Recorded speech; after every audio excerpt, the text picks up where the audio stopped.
Kami diberdelah,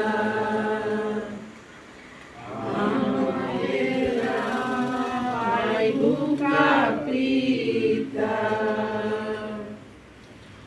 buka pita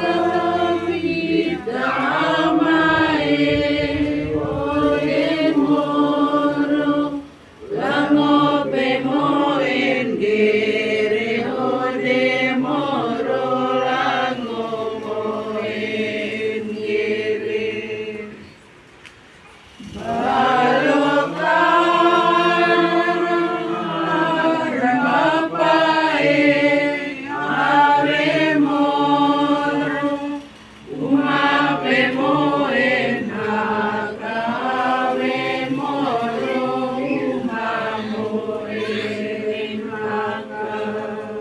Dalam nama Bapa dan keluarga sangat-sangat kehilangan. Kami sendiri bersama keluarga Pak Markus Orong, kita ingin berdoa untuk keselamatan arwah adik anak saudara kita Wada Nama yang telah menghadap Allah Bapa di surga 9 hari yang lalu. Semoga Tuhan Yesus berkenan memurnikan dan membersihkan Bonaventura Wada Nama dari segala dosa dan hukuman, sehingga dia boleh memasuki istirahat kekal yang membahagiakan di surga. Kita juga memohon agar keluarga yang ditinggalkan senantiasa dipelihara, dilindungi, dan diberikan penghiburan sejati oleh Tuhan, baik secara lahir maupun batin. Mari kita siapkan hati kita dengan hening sejenak, mengakui segala dosa dan kelemahan kita, dan memohon belas kasihan Allah. Kita baca di kolom yang kiri, yang kita baca lagi di kolom yang kanan ya.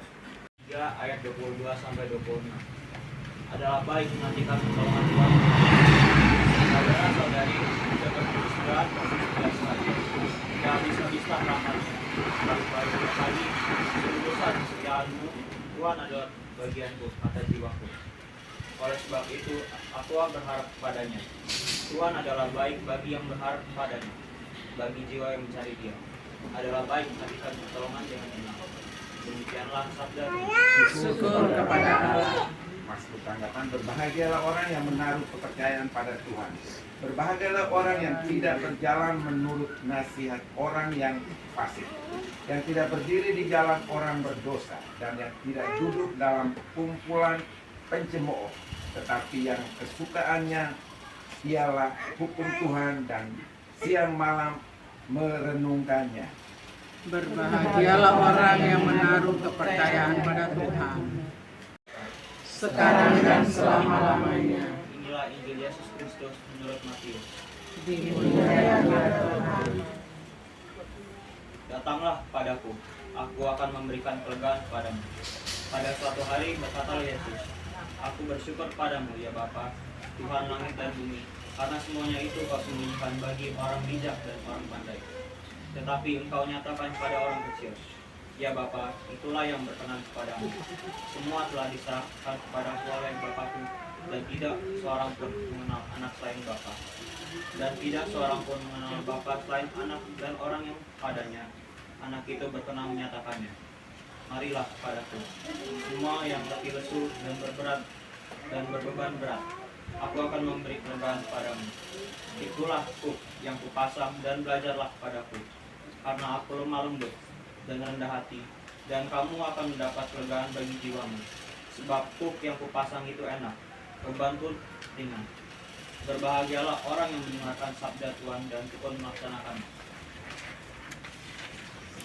Sabdamu adalah jalan kebenaran dan kehidupan. Kita lanjut ke renungan. Jadi mungkin Kakak Barek juga bisa bercerita sedikit tentang bagaimana kebaikan yang sudah diterima oleh keluarga Kak Barek ya. Diceritakan aja pengalamannya aja. Ya, pengalamannya kemarin.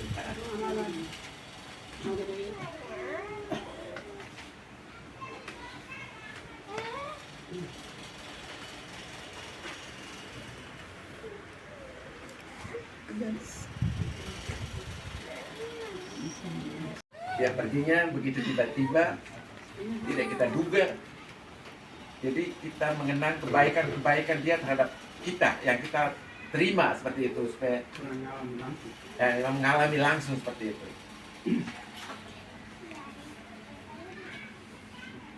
Saya mulai dari saya kalau gitu ya. Jadi Wadah ini seorang adik yang begitu lincah, gesit.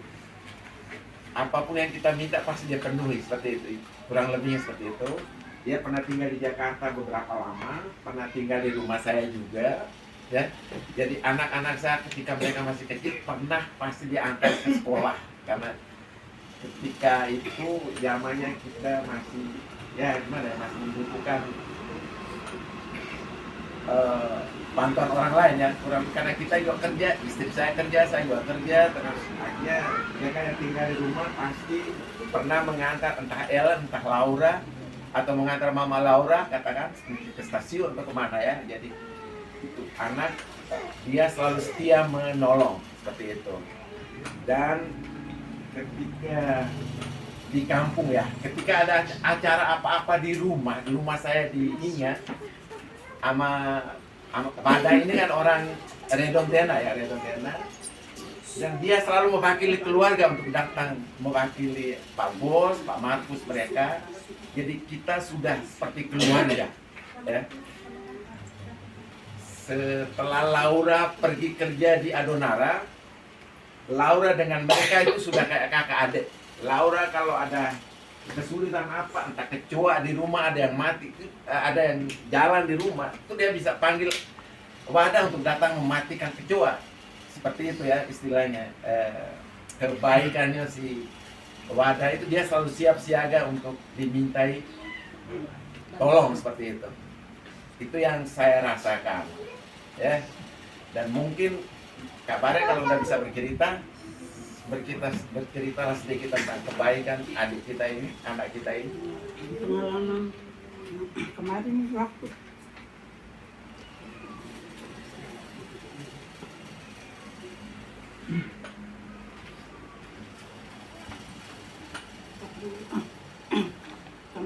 kami urus Dimas, dia bawa terus mulai dari A sampai selesai. Nah, walaupun banyak orang yang bantu, tapi gue menganggap dia itu sebagai pengganti orang tua. Karena aman juga sudah tidak. Jadi kesannya itu memang benar-benar buat gue amat sangat tertekan setelah meninggal karena kecelakaan ya. Artinya memang Tuhan sudah sudah memberi jalan seperti itu, kita tidak bisa menolak, tapi terlalu cepat rasanya. Jadi ini pokoknya aku nih mari, padahal sebelumnya tidak biasanya seperti itu. Jadi gue berpikir bahwa mungkin barangkali mari sih nak menutup pipi karena mungkin terakhir dari waktu gue dengar kecelakaannya gue langsung hari ini memang pun kemarin main kamu telok mencoba gini kena mungkin barangkali ini itu sih bo karena mama juga sudah keadaan seperti itu. Jadi namanya pokoknya aku itu pokoknya mama baremu yang mengikuti mana amal yang penting berkait lah apa kemarin kita jalankan sama-sama, beratnya kita sama-sama, ringannya juga kita sama-sama, apalagi bahkan juga keadaannya sudah seperti begini. Itu kesannya. Tapi berlaku di masa kemungkinan ada dahulu sini nak boleh.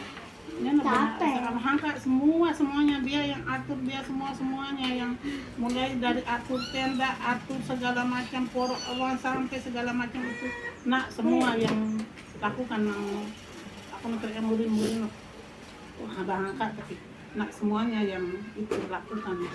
Jadi rasanya gue baru kemarin barangkali terakhir kali itu namanya menanggungnya juga mungkin barangkali ya itu terjadi seperti yang kita rasakan sekarang ini. Itu Terima kasih Kak Bare. Ada lagi yang lain? Ya, namanya Ance, dia itu kerja di BRI di Bayu-Wadang, Adonara Barat ya. Sempat beli makanan 1 bungkus juga untuk Ance. Dia mampir di rumah Ance, terus Ance melihat dia kondisinya, aduh, kayaknya kamu nginap aja dulu di sini seperti itu ya. Tapi dia kekeh mau pulang. harus pulang. Dan mungkin waktu itu mungkin udah sekitar jam 7, jam 8 gitu ya. Pulang, kan dari Bayiwadan ke Adonara itu ke Hinga atau Redo itu kan nggak perlu waktu lama ya, mungkin setengah jam udah sampai. Tidak nyampe-nyampe kan, jadi istrinya cemas. Istrinya cemas terus mencari orang. Telepon dulu ke Ance. Oh iya dia mampir tapi sudah pulang, seharusnya udah sampai di rumah kayaknya seperti itu ya. Karena nggak sampai-sampai, telepon pun nggak aktif seperti itu. Ya udah, dia cari Bur ya. Bur itu dulu tinggal di sini, sekarang sudah di kampung, sudah punya Grab di sana di kampung kayak punya Grab taksi lah kayak gitu. Jadi ajak Bur, terus ada saudara mereka juga Lela namanya, kepala desa Redon yang lalu-lalu ya. Jadi mereka sama-sama pergi cari dia ke Bayiwadan sampai ke rumah Anje. Terus mereka muter balik, jalan pelan-pelan, mereka ada kayaknya lihat ada tanda-tanda karena di situ sering terjadi kecelakaan katanya. Di Bayiwadan tadi sepertinya pembelokan halus lah. Jadi kalau kita lagi mungkin lagi agak mabuk tuh kita bisa nggak belok, jadi langsung lurus aja masuk ke dalam air seperti itu. Jadi adik kita ini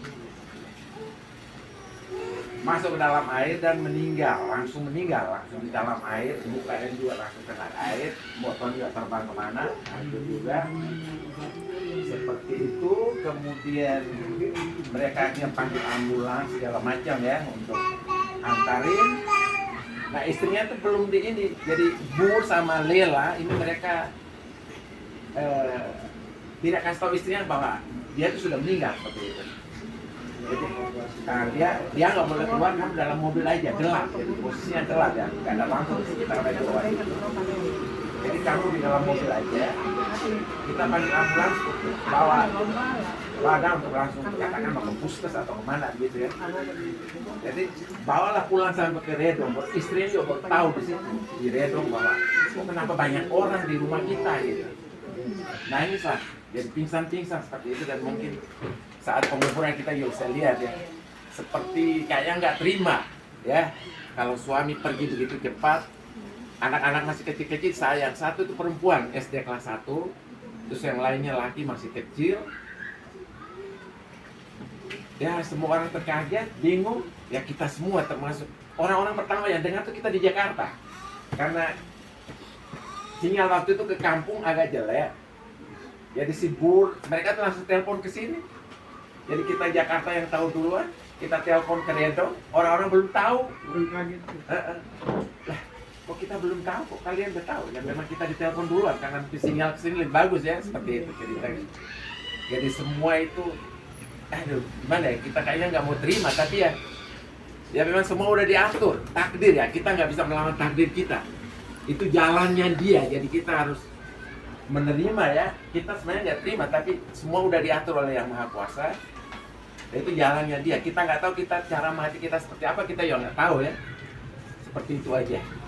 Jadi renungan kita. Jadi apa-apa yang sudah kita terima, kebaikannya dia, semoga diganjari di surga ya. Oke, kita lanjut. Oh iya, ini ada tambah sedikit dari adik kami, silakan. Kita kan bergaul di lapangan. Dia nomor 2 ya, untuk laki-laki di rumah. Dan dia menjadikan tumpuan harapan ya, yang penyakit dan sukses di dalam melaksanakan tugas dan tanggung jawab kita. Lagu penutup, pada wajahmu yang 1, 2, 3. Pada wajahmu yang suci, matamu nampak bening sejuk lembut. Kau pandang pada api